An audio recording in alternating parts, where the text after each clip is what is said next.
Perbarui ilmu Islam kamu bersama Religion di tv1news.com dan TV1 Connect.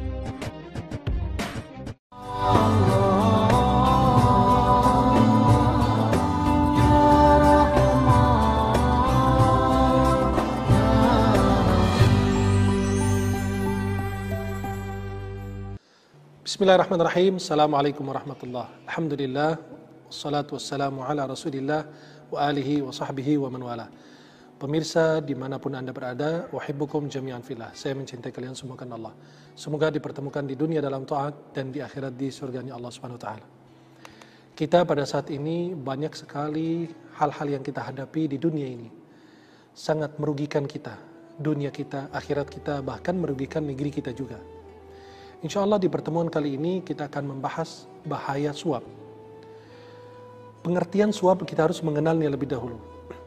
Imam Ibnul Arabi Al-Maliki mengatakan rishwah adalah setiap satu pemberian yang diberikan untuk membeli dan membayar seseorang yang memiliki jabatan agar dapat membantunya untuk mendapatkan sesuatu yang tidak halal baginya.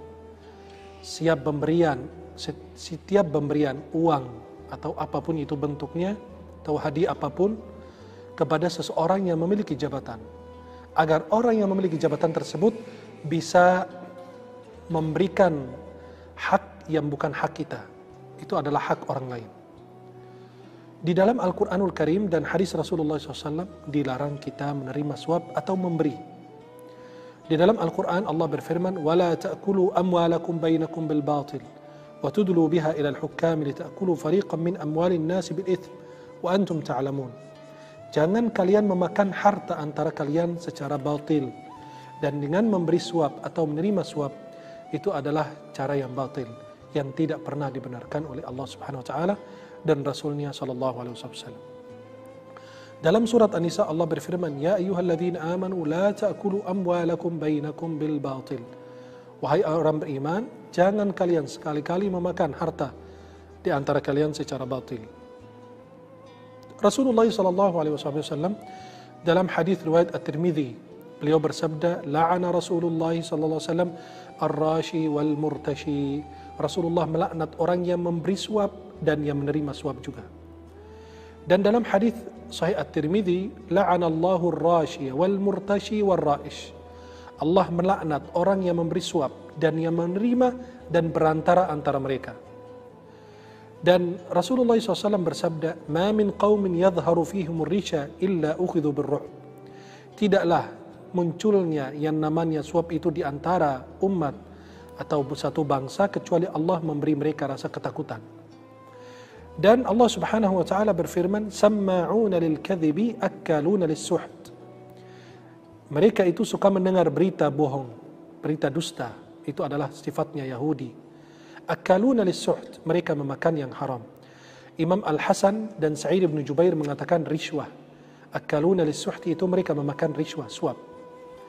Hendaknya setiap hakim, pedagang, dan juga pegawai negeri mengetahui bahwa perkara pelaku maupun transaksi suap itu baik memberi, menerima, maupun orang yang memfasilitasinya akan mendapatkan laknat dari Allah Subhanahu wa taala. Rasulullah SAW bersabda, "Kullu lahmin nabata min suhtin fannaru awla bih." Setiap daging, setiap jasad yang tumbuh dari haram, dari harta yang haram, maka neraka lebih utama memakannya. Selain itu, doanya tidak akan dikabulkan oleh Allah Subhanahu wa taala. Orang yang makan dari yang haram, minumannya dari haram, karena sumber hartanya dari haram, maka orang tersebut tidak akan diijabah doanya oleh Allah Subhanahu wa taala. Maka Nabi SAW mengatakan dalam hadis Sahih Muslim, "Mat'amuhu haram, mashrabuhu haram, malbasuhu haram, wa ghudhiya bil haram, fa anna yustajabu lakum." Nabi mengatakan makanannya dari haram, pakaiannya haram, minumannya haram, dan diisi perutnya dari haram, bagaimana dia diijabah doanya oleh Allah Subhanahu wa taala? Dia mengangkat telapak tangannya berdoa kepada Allah, bermunajat, memohon pertolongan Allah, sedangkan dia sendiri dia dilaknat oleh Allah Subhanahu wa taala karena di dalam tubuhnya sesuatu yang haram. Selain itu, pelaku transaksi suap yang dikategorikan sebagai pelaku kerusakan di muka bumi. Allah berfirman, "Wala tufsidu fil ardi ba'da islahiha." Jangan sekali-kali kalian melakukan kerusakan di muka bumi sedangkan sudah diperbaiki, sudah diperbagus oleh Allah Subhanahu wa taala. Maka karena dia melakukan kerusakan dengan apa? Menerima dari orang yang tidak berhak atau memberi kedudukan kepada orang yang tidak berhak. Maka hal demikian melakukan kerusakan di muka bumi. Selain itu, suap termasuk sebagai bentuk kezaliman. Karena dengan dia menerima uang dari seseorang dan memberikan kedudukan atau jabatan atau pemberian yang itu bukan hak dia, berarti dia menghalangi orang lain mendapatkan hak dia, dan itu adalah kezaliman yang sesungguhnya.